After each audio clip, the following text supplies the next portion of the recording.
Hi po, ako po si Benji at ito ang Smile Strong Story ko.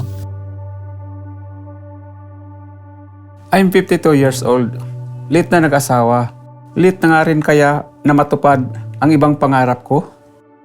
Gusto kong magpatuloy. Kaya lang, high school lang ang natapos ko noon. Kaya mahirap makapasok sa trabaho. Sa biyahe, nadadaanan ko lagi ang mga eskwelahan. Napapangiti ako kasi naalala ko yung pangarap kong makatapos. Sa bawat ngiti, narealize ko na may tibay ako para tumupad ng pangarap. Kaya bumalik ako sa pag-aaral. Nag-enroll ako ngayong pandemic sa school.